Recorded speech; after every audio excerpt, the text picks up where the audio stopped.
Hi there and welcome to Colour Fit Chat number 7. This week I'm absolutely delighted to say I've got sports nutritionist Matt Jones on the show. Matt is one of the UK's most prominent sports nutritionists. He has a Masters in Nutrition. He currently works with a number of high profile English clubs including West Ham, Brentford and Chelsea Ladies. His reputation has also got him noticed across the pond where he worked as head of nutrition for the University of Oregon. He's also worked in the Middle East. He currently consults for the UEA national football team and he's also consulted for the Bahrain national team. I've also used Matt's expertise in some cultural specific work for the Middle East and I can attest to the quality of his work. In this chat, Matt talks about the nuances between the theory and practice when it comes to nutrition, and this is so important. I've worked with a number of nutritionists and by far the most common downfall is to not give enough credence to the practical outcomes of the work they're doing and to get too caught up in the science and the theory of nutrition. So heed these lessons from Matt as someone who's been there and done that. I hope you enjoy the show. If you feel you can leave any questions or comments, use the hashtag ColourFitChat and also tag Matt and ColourFit. Enjoy the show. What does the typical day look like? For myself, it normally starts in the gym. I'm a new dad, so the first thing in the morning is pretty much the only time I have with a free head and time to go in the gym. So my days normally begin there. We'll then kind of convene as a performance department or a medical department and have a meeting. Within that meeting, we'll obviously share information about the day's objectives, the day's training, and share information relative to or relevant information about different players and things like that. So after that, the players will start to drip in. We have a system here, at various clubs, where players will kind of select what meal they would like on an iPad. So they'll have like an ordering system, if you like. So they'll turn up, order their meal on an iPad. That'll get sent to the chef.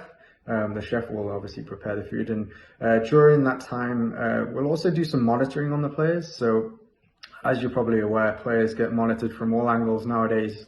But myself, I like to keep it fairly simple. Obviously, wellness questionnaires, skin folds. I like to assess body weight as well. Obviously, body weight is influenced by hydration status and glycogen also, and obviously daily energy intake as well and expenditure.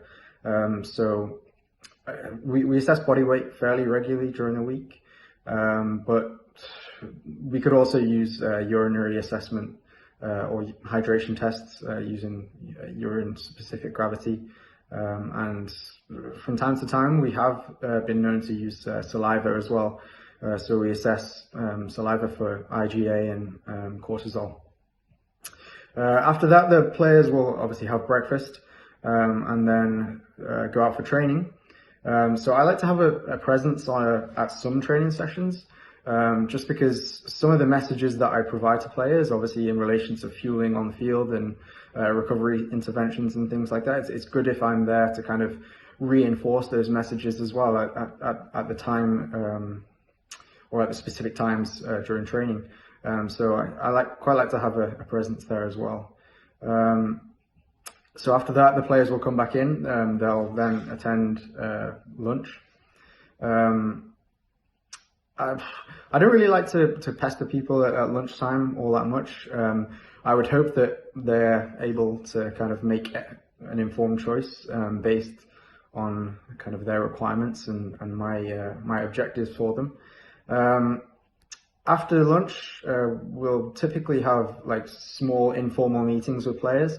Again, one thing that I've learned over my career is that informal scenarios or formal settings, footballers tend to close off. They kind of revert into their shell.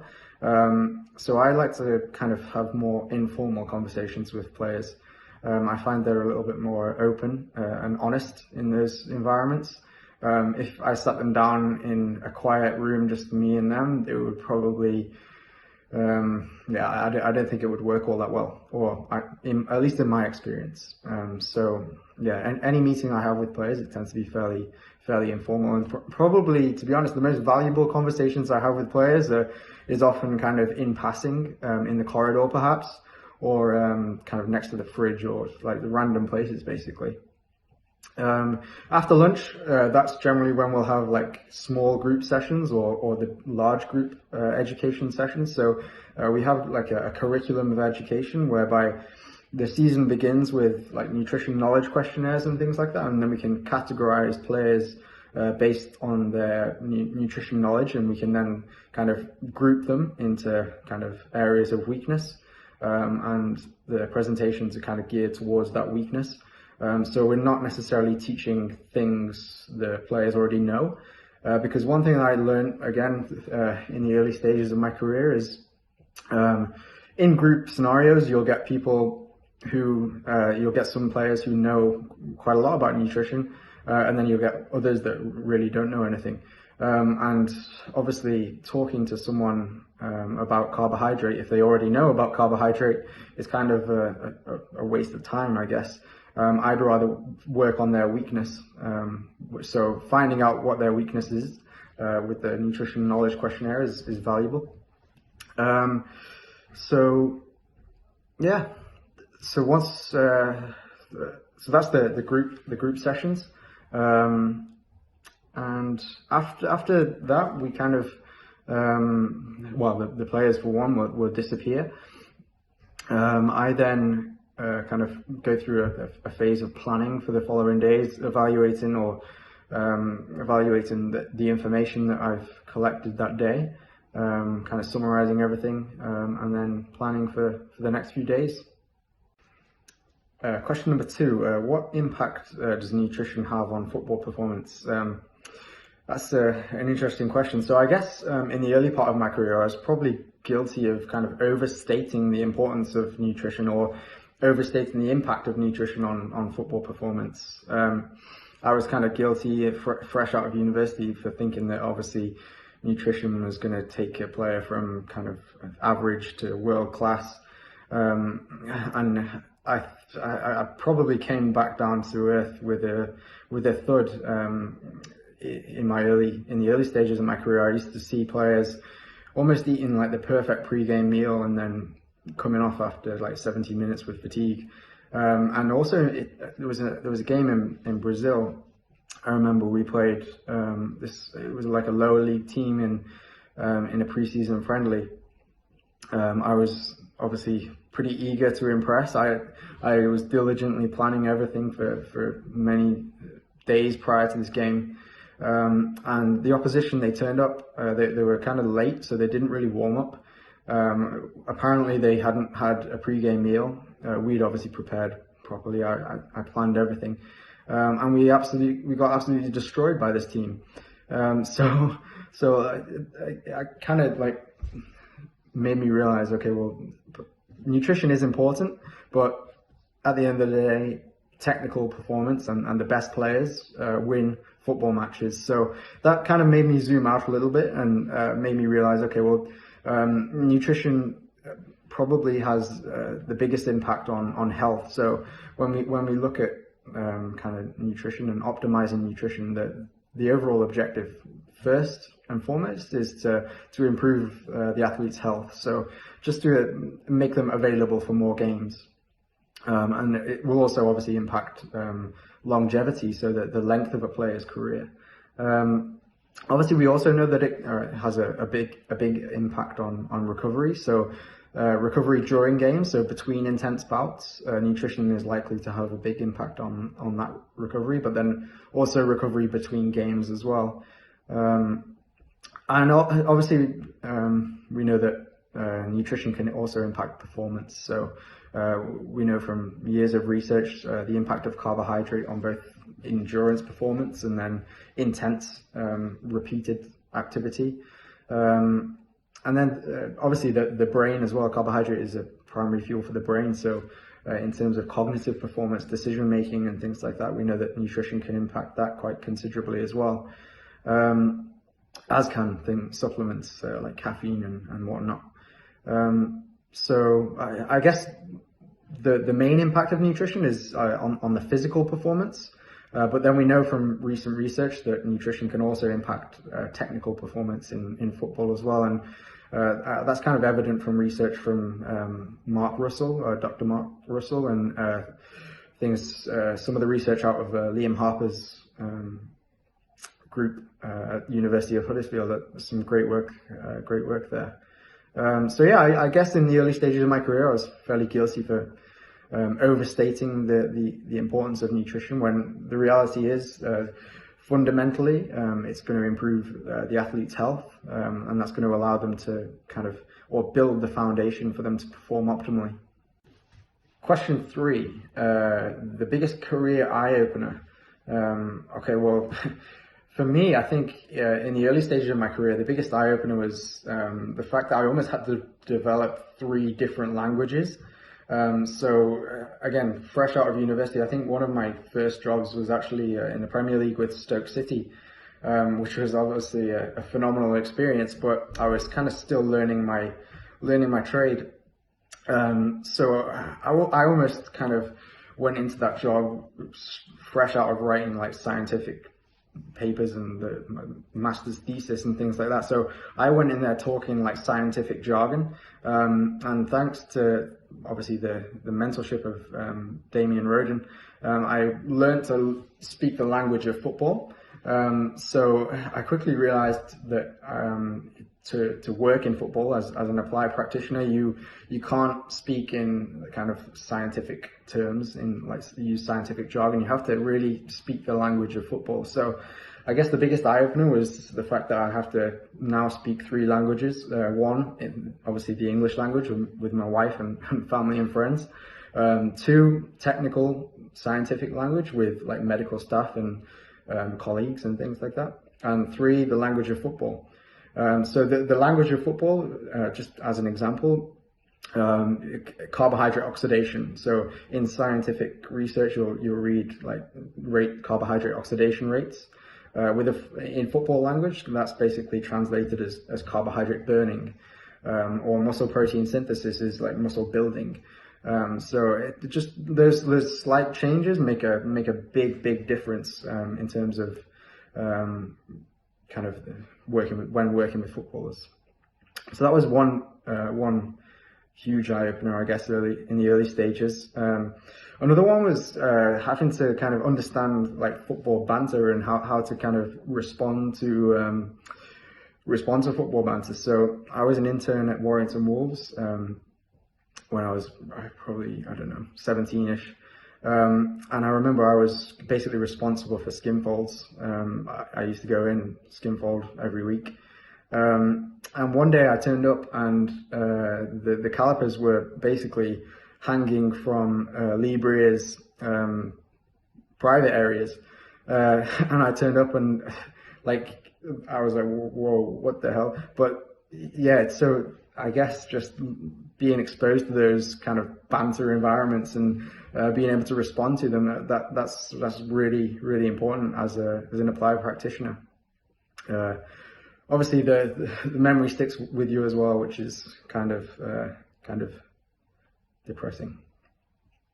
The third eye opener, I guess, was to really zoom out. So don't be so kind of obsessed by like the fine details. Again, in the early stages of my career, I used to kind of weigh out like dosages of caffeine and these kind of things, and just really zoom in and focus on details. And I think again, going back to like periods of time working in Brazil and stuff, I used to watch players go out and basically on an empty stomach, and they pretty much like performed incredibly well. So I think that kind of experience made me zoom out and think, okay, well, I just need to ensure that the fundamentals are in place. So shape the environment, make sure the food available to the athlete, the food, the supplements, the snacks, the fluids available to the players are of the highest quality and in sufficient quantity. So the default position for the player is the right one. And then obviously have a system of education that allows the player to make informed decisions when they're away from the club. So obviously we know that knowledge is the biggest driver for behavior change. So if we can educate these players, then we're more likely to influence them away from the club as well. And that's kind of why I developed the structured curriculum of education. Because we realize players come from all different backgrounds, they come at different stages of their career. So we really need to find out their baseline level of knowledge so that can help inform our education intervention for each athlete. So yeah, I guess they're my kind of 3 or 4 big eye-openers. Question 4. What do I think the future of sports nutrition is? That's a good question. So I think in the future we'll see sports nutritionists or teams or clubs controlling everything. So rather than relying on players going home and kind of fending for themselves and making their own meals and stuff, I think we'll probably see players in their contracts have either the team or a chef provide a meal for them to take away and have at home. So the club are basically in control of every meal that they have. I think that's something that we're kind of working towards at the moment. That way, obviously, we can control their energy intake, their macronutrient intake, and their entire nutrient intake. So I think that will probably be the future. Obviously, nowadays you'll see a lot of players in the Premier League will have private chefs at home, but they're not necessarily controlled by the club. But I think the future will be, the club will have more control over the evening meal and meals away from the club. So I think data will continue to be a big thing. I think we'll probably get data from all angles. So you'll see kind of like smart urinals, for example. So you won't have interns taking urine samples. You'll just have a smart urinal that will kind of take a hydration test every time you go to the toilet, and it'll probably give you live feedback and things like that. And similarly, if you go sit down for number 2, you'll probably analyze your feces as well. So yeah, we'll probably be getting data from everywhere basically. But again, it will definitely come back to the human interpretation of that data. So how we use that data and what we do with it, that will still be the key component. But I think the future is definitely going towards a big reliance upon data. I think that will continue as well. So I think in future we'll probably be able to utilize GPS a little bit more, especially from a sports nutrition perspective. So GPS might help us inform individual fueling strategies and recovery strategies and things like that. Myself and a former colleague, Jace Delaney, have tentatively looked into this, but I think more work definitely needs to be done. So we have started to kind of develop some things using GPS in terms of fueling and recovery. But I think technology will start to be incorporated into clothing as well. So like Nike, for example, will probably have like sweat patches incorporated into shirts and things like that. And that will probably be linked to an iPad, so coaches can see it live, like the live feedback from each player, and then they'll be able to intervene during the game. So yeah, I think in terms of the future of sports nutrition, it'll be very kind of data driven. Obviously there's a lot more research to be done in various areas of sports nutrition, so I'm really looking forward to that continuing. But I think the future will be control and data. A big thanks goes out to Matt there for an absolutely fantastic show. Players ordering food is a really interesting concept, and using questionnaires to target your work is something I highly recommend because it provides insights on individuals and a group level. The ability to build relationships in informal settings like the rec room, in the gym, is great for players opening up and making people seek out your help. You need simplistic communication tools and just don't be the geek. Don't overestimate the importance of nutrition. Remember, good nutrition won't take you from being an average player into a champion, but bad nutrition can certainly stop you fulfilling your potential. Concentrate on your big gains like health for career prolongation and recovery at key times. In the future, there's going to be more interaction and automation between data and nutrition, things like hydration from built-in sweat patches and glycogen restoration from GPS figures. So certainly should be exciting times. Colour Fit Chat is going to have a break for the Xmas period, but we're back with a bang with one of the fitness injuries, true heavyweights in the form of Ben Coomer. And I can't wait. So hope to see you then. Merry Christmas, everyone.